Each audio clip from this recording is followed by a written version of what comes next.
this is Fahad from Game Code Bytes. In this video, we're going to continue what we started in the first series of Circle on Circle with JavaScript.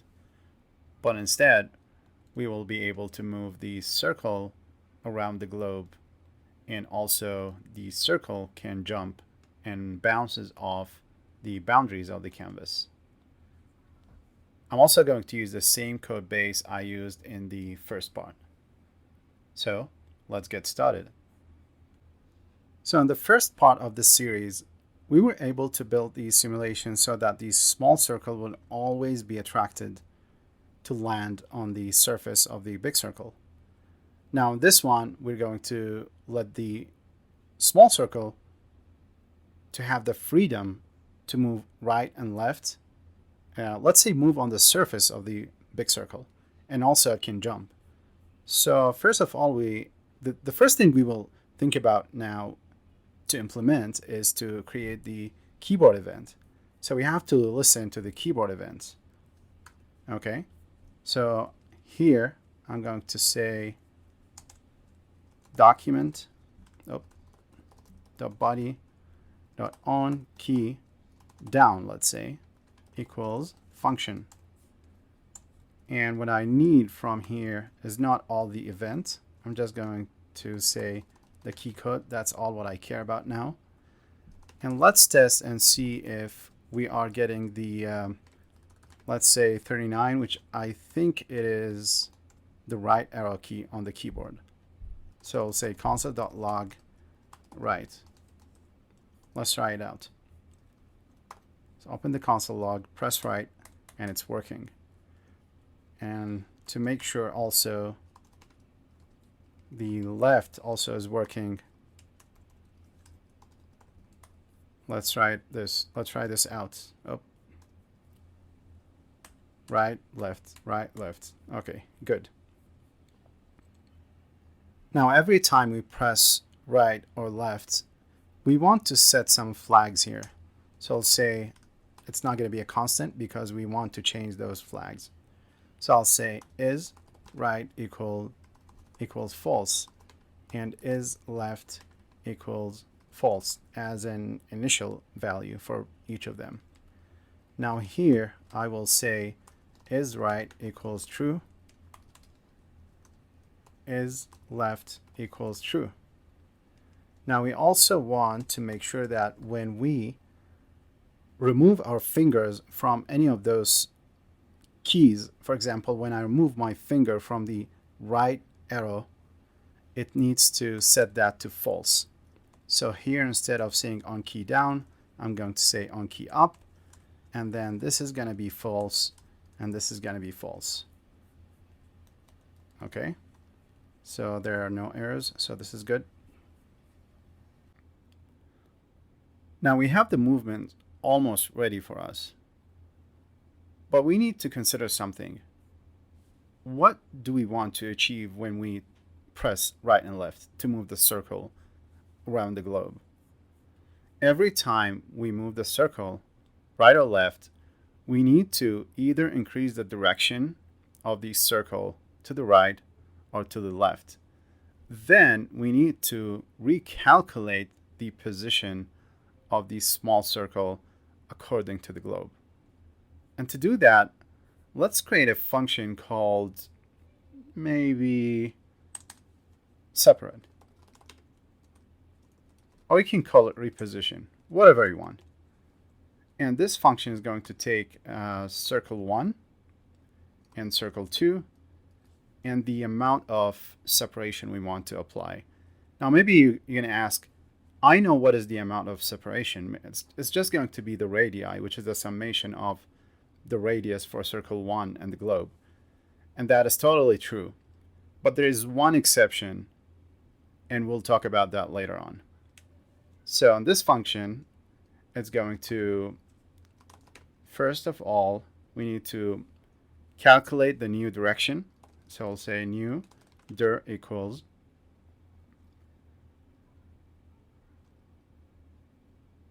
c1.dir plus math.py, which is exactly like saying the original direction, but the exact opposite, which is like saying 180 degree, the opposite of this direction. But because we're dealing with radians, so we need to say math.pi, because 1 pi is like saying 180 degrees.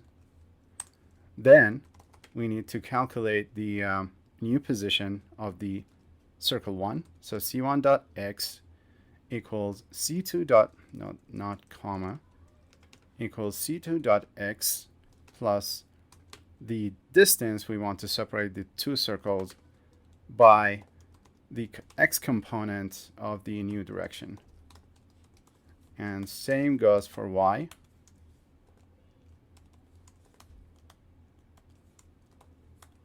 Okay, now we have the separate function ready for us. But before that, we need to also include the direction as a prop for the circle, because we don't have it now. So we'll say this dot direction equal 0. Just set it to 0 at the beginning.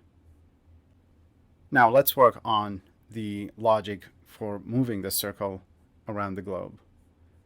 So here we'll say, I also just want to reposition that logic just a little bit, just a small refactor here. And then here I'm going to say if is right, then do this. If is left, do that. And then when we're holding the right button, we want to say circle.dir plus equals 0.1. Just increase the direction a little bit on the right.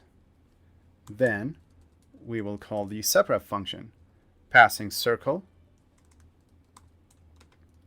and globe. This is also going to be circle, not circles. And the amount of separation is going to be radii. Same logic goes here, but instead of saying plus equals 0.1, we'll say minus equal 0.1. And also here, we're calculating the direction here, but we also need to update the circle direction by saying circle.dir equals dir. Now, if we test this out, it should work. We will be able to see the circle moves around the globe. So let's save and see. Okay. Now I'm moving to the left. Now I'm moving to the right. It's working as expected. Now, since we have this separate function, let's do a little bit refactoring here. So we have the same logic here. So all we need to say is, now before deleting this, let's just call separate and then pass circle 1, which is the small circle and the globe. And then the amount of separation is going to be radii plus 1, just to move it a little bit on the surface. If I delete this, we should still be able to see the same result. And it's working. Now you might notice there's a little bit of shakiness movements here. I'm not sure if shakiness is even a word, but let's just consider it a word if it's not. Now this is happening because of the way we're dealing with collision and responding to that collision. And to fix that, we need also to consider the velocity magnitude, the amount of velocity on both x and y axes for that circle. Instead of saying d is less than the radii, we need to say d minus the velocity magnitude. And to calculate the velocity magnitude, we will go back to the same Pythagoras theorem we used before, which is math.square root and then pass the x and y to calculate the distance. So I think this is also a good opportunity for us to create a function called getDistance, for example. So getDistance, and then this function is going to take, let's just say x and y, and then we'll return it math.square root x by x plus y by y. Okay, we have this function here, and we can also change this to be a one-liner function. Doesn't hurt to do that. Const get distance equals this. I'm forgetting something here. Yes, it's the curly bracket. Okay. As a first step, let's just refactor this. Instead of saying direction, I'm sorry, not this one. I mean this distance here.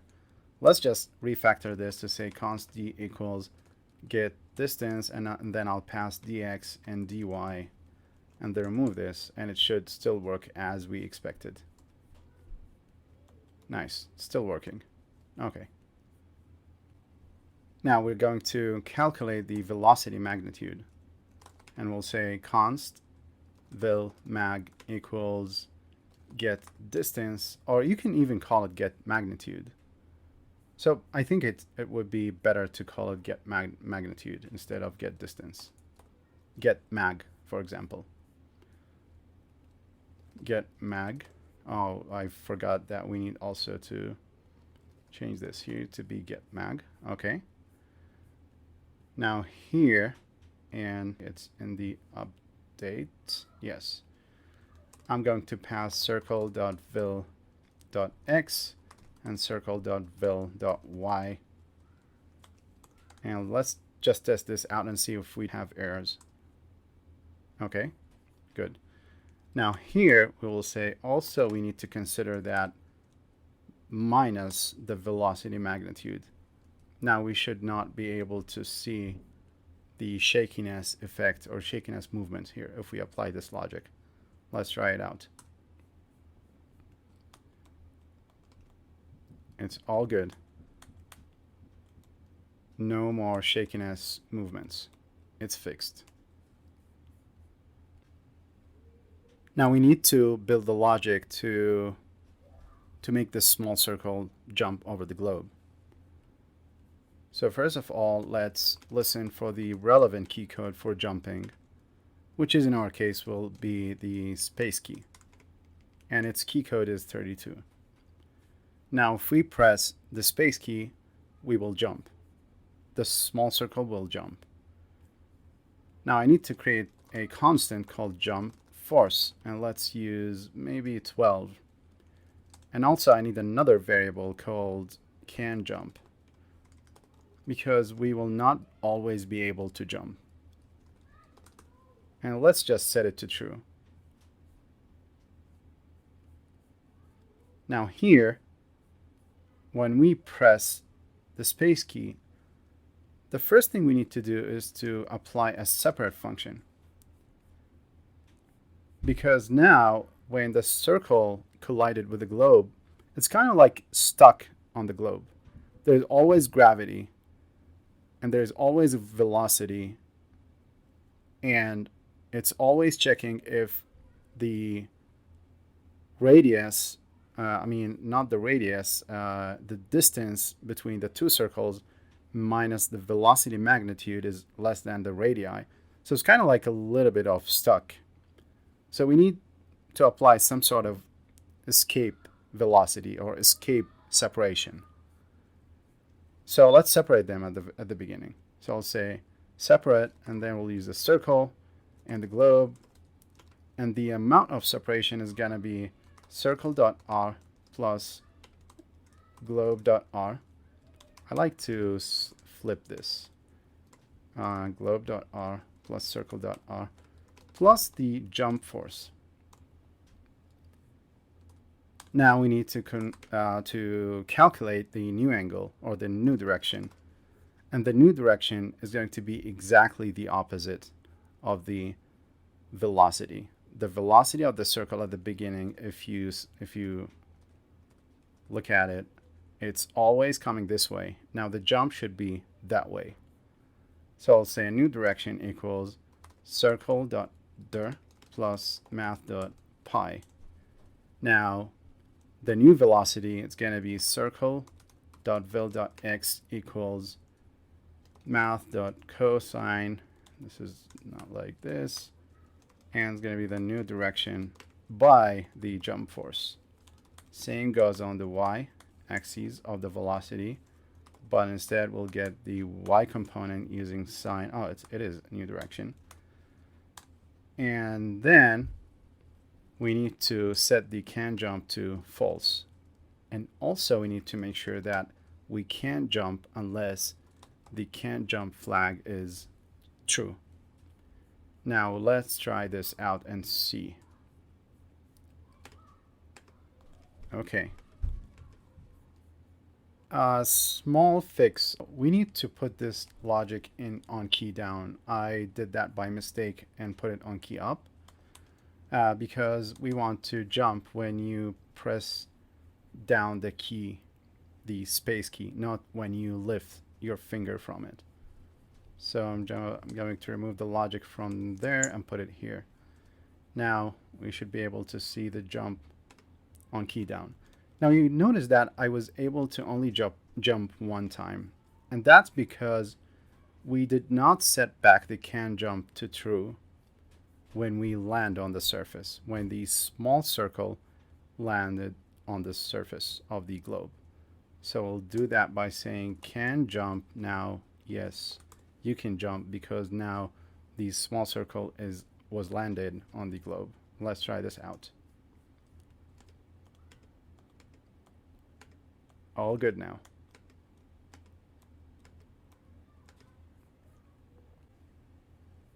Now I'm going to add a little bit, just a small logic here saying is right and can jump. I want to make sure to move when I can jump as well, which means like it's not canvas, can jump, which means I'm on the surface. The circle is on the surface, so I can jump. So I'll still be able to see the same results here. It's working. Nice. Now let's add something extra a little bit, which is the idea of that the circle will not be able to go outside of the canvas boundaries. It will always be reflected back from where it was coming from. And to do that, we'll say if circle.x minus circle.r less than 0, or circle.x plus circle.r greater than the width of the canvas, I want to reflect its velocity on the x-axis. And almost the same logic goes on the y-axis. So here it's going to be the same y, and here instead of saying width, it's going to be height, and here is going to be y. Let's try it out. See? Okay. Now let's try something else. Let's try increase the jump force to 18, and then let's put the size of the circle to 10, and maybe this is to 80, and try it out. Okay, and let's see what's going to happen. Nice.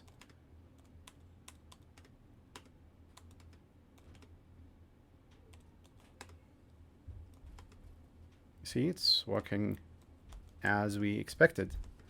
Moving the circle, and also you can jump using the space key.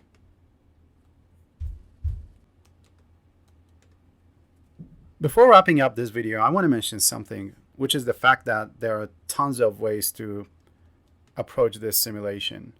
For example, if you want to calculate the gravity or the force of gravity, you can use the Newtonian gravity formula. The other thing is that instead of playing with the direction of the circle to move the circle around the globe, you can apply forces on the velocity of the circle to make it move around the globe. But this will give a little bit of a different experience in the simulation. All right, friends, this is going to be the end of the Circle on Circle series with JavaScript. As you can see, there are a lot of potentials using only those mechanics and constraints to build video games. If you find it useful, subscribe to my channel. It's called Game Code Bytes for future videos. I'm also going to link the code for this in the description, and also the first part of the video series in the description as well. This is Fahad from Game Code Bytes. See you guys next time.